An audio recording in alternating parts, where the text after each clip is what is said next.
የሚቀርብላችሁ የማህበረ ትጋት ድምፅ ነው።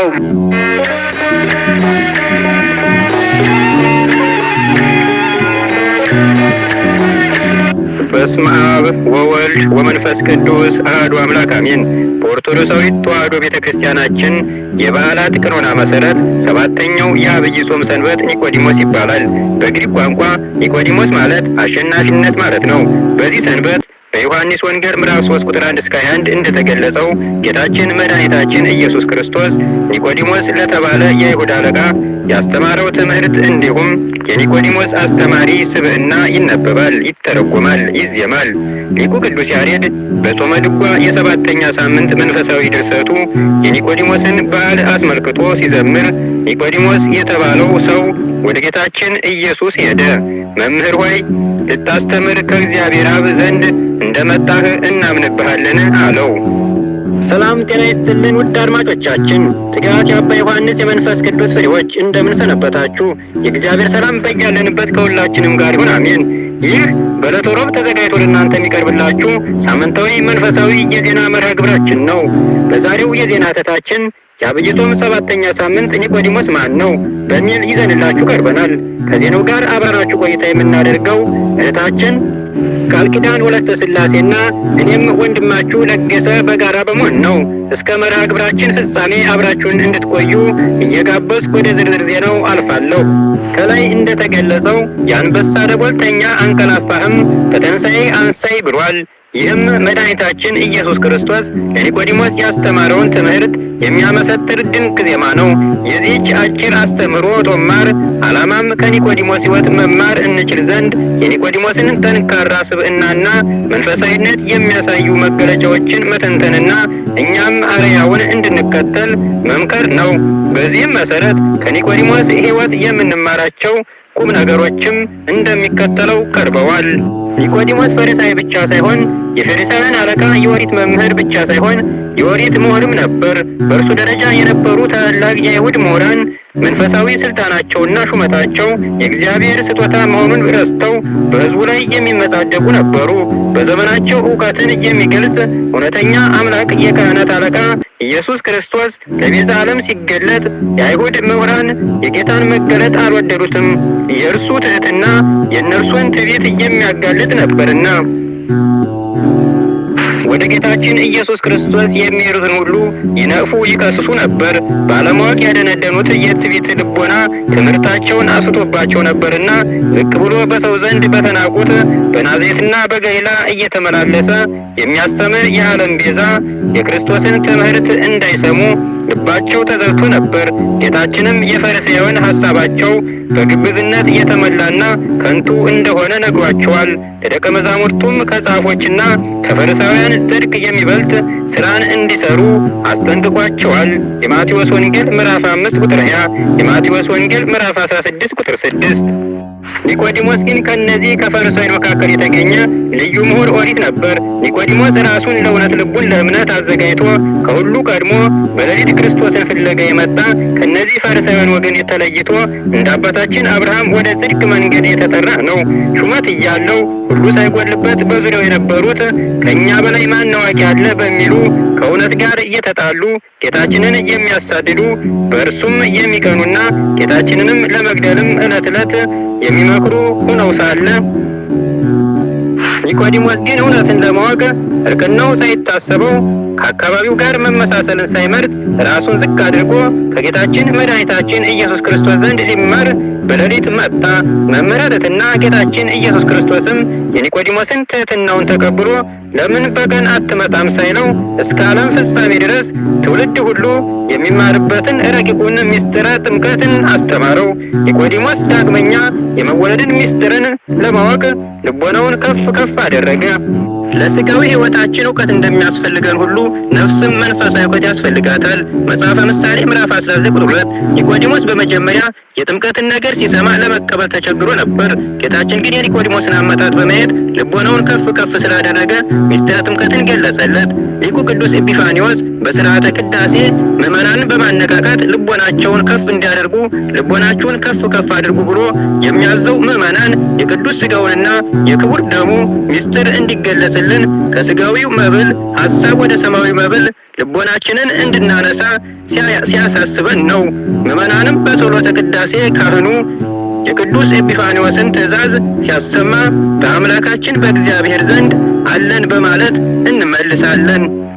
መንፈሳዊ መረዳት የሚኖረውና በፈተናዎች ውስጥ ድል መንሳትን የምናገኘው ልቦናን ከፍ በማድረግ ከሁሉም የሚበልጠውን መንፈሳዊ መንገድ በመከተል ነው። ጊያዝ ከነቢዩ ኤልሳዕ ጋር ሳለ ልቦናው ቁሳዊ የሚመለከት እንጂ ሰማያዊን ኃይል እየተረዳ አልነበረም።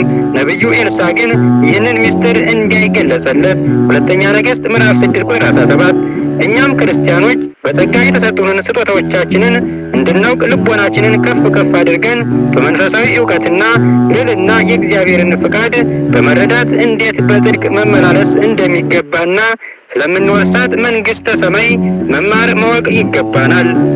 ቅዱስን ማወቅ ማስተዋል ነው ተብሎ በምሳሌ መጽሐፍ እንደተጻፈ መጽሐፈ ምሳሌ ምዕራፍ 9 ቁጥር 11 ኒቆዲሞስ ከፈሪሳውያን ኅብረት ወጥቶ በትሕትና ወንጌልን ለመማር በሃይማኖት ልቦናውን ለእግዚአብሔር ቃል አዘጋጀ። ለአብርሃም የግርዘትን ጸጋ ሰጠ። ጌታ በትሕትና ለቀረበው ኒቆዲሞስ የግርዘትን ጸጋ ፍጻሜ የሆነች የልጅነት ጥምቀትን ነገር አስተምሮታል። በሌሊት መትጋት ኒቆዲሞስ ቀን እየሰራ በሌሊት ወደ ጌታ በመሄድ ለትጋት አብነት ሆነን። ኒቆዲሞስ ወደ መድኃኔዓለም ለመማር ሄደው በሌሊት ነበር። ኒቆዲሞስ በሚታሰብበት የዐቢይ ጾም ሰንበት በጸሎተ ቅዳሴ የሚዜመው የክቡር ዳዊት መዝሙር በሌሊት ጎበኘኸኝ፣ ልቤን ፈተንኸው ፈተንኸኝ፣ አመፅም አልተገኘብኝም፣ የሰውን ሥራ አፌ እንዳይናገር መዝሙረ ዳዊት መዝሙር 16 ቁጥር 3 ይህን የሚያስረዳ ነው። ሌሊት በባህሪው ሕሊናን ለም በተመስጦ ለመማር የሚመች ነው። ክርስትናም በተጋድሎ ሕይወት በመተጋት ሥጋን በቀንና ሌሊት ለነፍስ እንዲገዛ በማድረግ የሚኖር ሕይወት ነው። ጌታችን ሐዋርያቱን ወደ ፈተና እንዳትገቡ ትጉና ጸልዩ ባለው መሰረት ቤተ ክርስቲያናችንም በቀንና በሌሊት በኪዳኑ በቅዳሴው በማህሌቱ እግዚአብሔርን ታመሰግናለች። የቅዱሳኑ አባቶቻችን አባ ቢሾይ በሌሊት ጸሎት እንቅልፍ እንዳያስቸግራቸው ጸጉራቸውን ከዛፍ ቅርንጫፍ በማሰር ይተጉ ነበር። ለኒቆዲሞስ በሌሊት ገስግሶ ወደ ጌታችን መምጣት ልጅነትን ለምናገኝበት ምስጢረ ጥምቀት ትምህርት እንደተገለጠለት እኛም በሌሊት በነግህ ጸሎት በመትጋት ረቂቅ የሆነውን መንፈሳዊ ዕውቀት ሰማያዊ ምስጢር ይገለጥልናል። ውድ ክቡራን አድማጮቻችን እነሆ የዜና እህታችን እንደቀጠለ ነው። ቀጣዩን ዘገባ እህታችን ቃል ኪዳን ወለተ ሥላሴ ታቀርብልናለች። በድጋሜ አብራችሁን ቆዩ።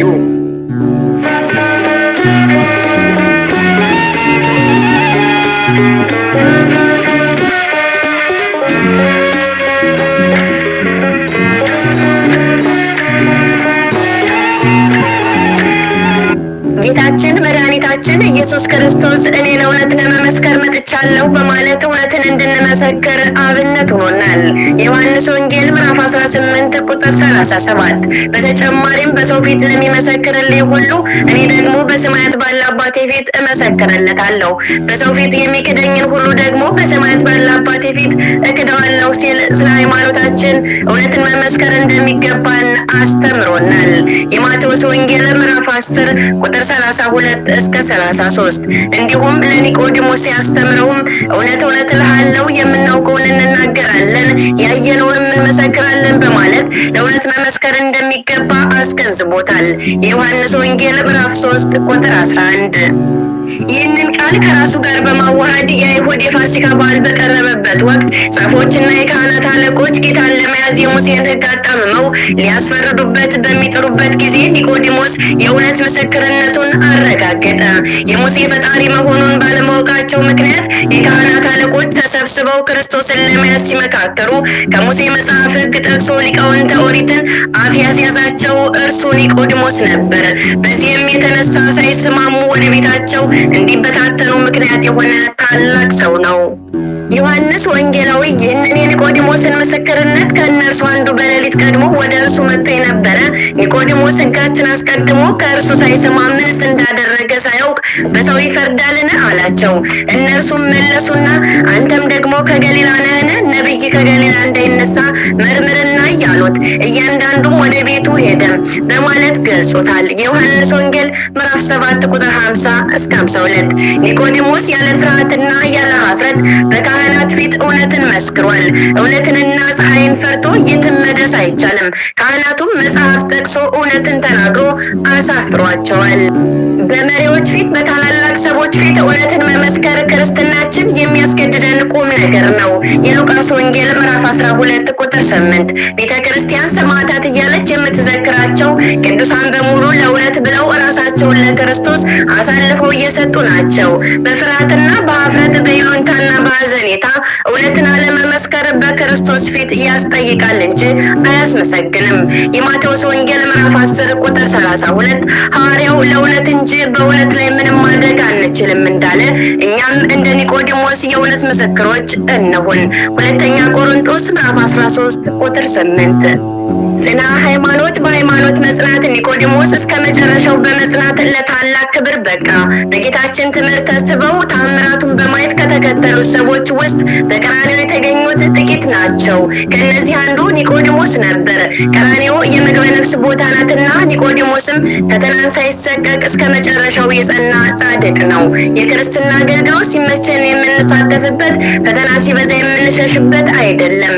ክርስትና በጅምሮ የሚቀር ሳይሆን እውነትን ሳንፈራ በመመስከር በተጋድሎ የምናሳልፍበት፣ ለፈጸሙት የድል አክሊል የሚያገኙበት ሕይወት ነው። ሁለተኛ ጢሞቴዎስ ምዕራፍ 4 ቁጥር 8። ምሳሌ ከሚሆኑን ቅዱሳን አንዱ አባታችን እንጦንስ በፍጹም መንፈሳዊ ተጋድሎ ለ35 ዓመታት ከዚህ ዓለም ተድላና ደስታ በመራቅ እንዲሁም በአሕዛብ መካከል ክርስትናን በመግለጽ የጽናት ታላቅ አስተማሪ ነው። ኒቆዲሞስም ከጌታችን በተማረው ትምህርት ጸንቶ ለመኖር የበቃ አባት ነው። የሃይማኖቱ ጽናትን በተግባር የተፈተነ ነው። ለዚህም ማሳያ የሚሆንን ጌታችን ኢየሱስ ክርስቶስ በተሰቀለ ጊዜ የአርማትያስ ሰው ከሚሆን ከዮሴፍ ጋር በመሆን የይሁድን ድንፋታ ሳይፈራ እሱን ያገኘኛል ሳይል በድፍረት የጌታችን ቅዱስ ሥጋውን በንጹህ የተልባ እግር በፍታ ገንዞ በአዲስ መቃብር በጌቴሴማኒ የቀበረ ሰው ነው። የዮሐንስ ወንጌል ምዕራፍ 19 ቁጥር 38። ኒቆዲሞስ ከአዲስ ኪዳን ካህናት ቀድሞ የጌታችንን ነፍስ የተለየው መለኮት የተዋህደው ክቡር ሥጋ ለመገነዝ የበቃ አባት ነው። የጌታችንን ክቡር ሥጋ ገንዘው ሲቀብሩም በጸናች የተዋህዶ እምነት ጌታ እንደገለጠላቸው ቅዱስ እግዚአብሔር፣ ቅዱስ ኃያል፣ ቅዱስ ሕያው ዘኢይመውት የሚለውን ቤተ ክርስቲያናችን እስከ ዕለተ ምጽአት የክርስቶስን ሥጋና ደም ስትባርክ የምትጠቀምበትን ጸሎት እስከ ፍጻሜው እየጸለዩ ነበር።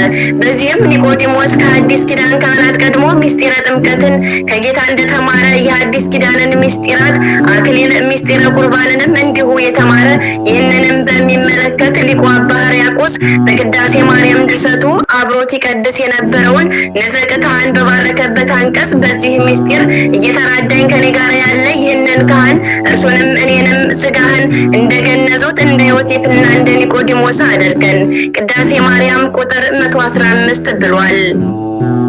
እኛም እንደ ኒቆዲሞስ በእውቀታችን፣ በስልጣናችን፣ በሀብታችን ባለን ማንነት ሳንታበይ ራሳችንን ዝቅ በማድረግ የእውነተኛ አባቶችን ትምህርት ምክርና ተግሳጽ ልናዳምጥ በተግባርም ልናውለው ይገባናል።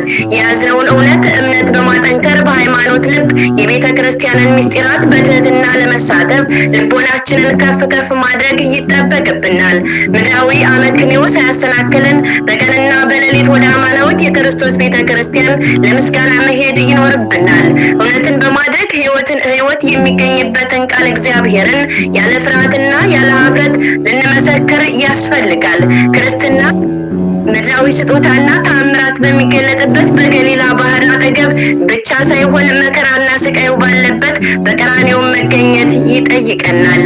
በፈተናና በመከራ ጊዜም ቢሆን በእምነት ልንጸና የበለጠም በመታመን ልናገለግል ይገባናል።